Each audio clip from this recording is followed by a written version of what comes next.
तो कैसे हैं आप सबसे पहले आपका मेरे इस पेज क्रिस्टल ओजन पे बहुत बहुत स्वागत है। और आज मैं आपके लिए लेकर आऊंगा आपके पार्टनर के नाइट थॉट। देखते हैं आपके पार्टनर रात का समय सोते हुए आपके बारे में क्या सोचते हैं। क्या वो आपके लिए भी कोई स्ट्रेटेजी बना रहे हैं, वापस आपके पास आना चाहते हैं नहीं चाहते। लेट्स सी कि क्या कार्ड आते हैं कि आपके पार्टनर के नाइट थॉट देखते हैं आपको लेके क्या है। क्या वो आपको अभी भी बहुत प्यार करते हैं, मिस कर रहे हैं, या सिर्फ अभी भी थर्ड पार्टी से इंटरेस्ट, जिस पार्टनर ने आपको नो कॉन्टेक्ट की एनर्जी दी हुई है। देखते हैं आपके पार्टनर के नाइट थॉट्स। हे डिवाइन पावर, हे यूनिवर्स, प्लीज मेरे व्यूअर्स को उनके पार्टनर के नाइट थॉट्स के बारे में बताइए ताकि उन्हें पता लगे कि क्या चाहते हैं उनके पार्टनर। ओके,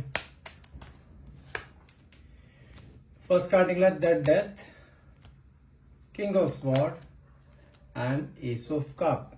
तो मुझे कहने का ऐसा दिखाई दे रहा है कि अगर बात करें सबसे पहले डेथ कार्ड की बात करें तो मुझे कहने का ऐसा दिखाई दे रहा है कि आपके पार्टनर जिन्होंने आपको नो क्वांटिटी सेपरेशन की एनर्जी दी है, कहीं उन्होंने आपके साथ रिलेशनशिप में ना आपको पहले वैल्यू बिल्कुल भी नहीं दी। उन्होंने स्टार्टिंग से ही आपको ना बहुत फॉर ग्रांटेड लेके चले। और मुझे कहने का ऐसा भी दिखाई दे रहा है कुछ गलतियां आपकी साइड से भी रही हैं कि आपने अपने पार्टनर को ना स्टार्टिंग में बहुत प्यार दिया, जरूरत से ज्यादा प्यार दिया है, और उसी जरूरत से ज्यादा प्यार दिए हुए को उन्होंने उसे बहुत फॉर ग्रांटेड समझ लिया था। उन्हें ये एहसास हो गया था कि अब आप तो कहीं जाने वाले हो नहीं, ठीक है।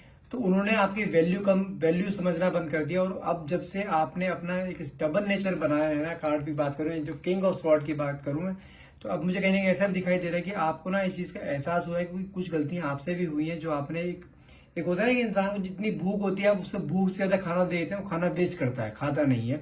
तो सेम कंडीशन इसके साथ हुई है। इसे जितना प्यार की जरूरत थी ना उतना ही देना चाहिए था, आपने जरूरत से ज्यादा इसे प्यार दिया है। और कहीं ना कहीं इसे उस चीज का ना फायदा उठाया उसने। आपको स्टार्टिंग से बहुत फॉर ग्रांटेड लेके चले थे, लेकिन अब जब से आपने अपना एक बिहेवियर चेंज करा है ना, तो उस बिहेवियर से अट्रैक्ट होकर ना उसे यकीन नहीं हो रहा कि आप वही हो जो उसके पीछे हर टाइम आगे पीछे होती रहती थी। तो अब उसे एहसास हो रहा है कि जब कोई इंसान उसकी लाइफ में था तो उसकी केयर करता था, रेस्पेक्ट करता था। जब आपने वो सब चीजें बंद कर दी ना, तो जाके आपको उसकी अहमियत नजर आई है कि आपकी अहमियत उसकी नजर में क्या थी, उसकी जिंदगी में क्या थी।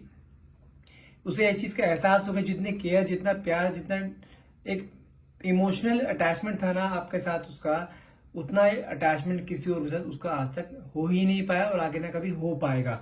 तो कहीं ना कहीं मुझे ऐसा दिखाई दे रहा है। अगर बात करूं एस ऑफ कप्स की बात करूं, जो कि डिवाइन का कार्ड होता है, यूनिवर्स का कार्ड होता है, तो मुझे कहीं ना कहीं ऐसा दिखाई दे रहा है कि आपके पार्टनर ना इस चीज को लेकर बहुत गिल्ट में है। और इस चीज को उन्हें एहसास भी है कि उन्होंने जो चीज गलत की, जो कर रहा था उन्होंने बहुत गलत किया था। और वो बहुत जल्द वापस से अपनी गलती का एहसास करने वाले हैं और वापस से आपकी लाइफ में एंट्री करने के लिए कुछ ना कुछ बड़ा करने वाले हैं, बहुत बड़ा कुछ एक्शन लेने वाले हैं। हो सकता है कि कुछ थोड़े ही टाइम पीरियड में आपके लाइफ में कुछ एक सडनली कुछ आपके लाइफ में एकदम से आए हैं। जब आपको उस चीज का अंदेशा भी नहीं होगा ना, तभी आपकी लाइफ में आएंगे। और आपको, मुझे ये चीज कंफर्म है, आपको एनी हाउ अपनी बातों में या अपने प्यार से फिर से ये मना लेंगे, फिर से आपके साथ रिलेशनशिप में आएंगे।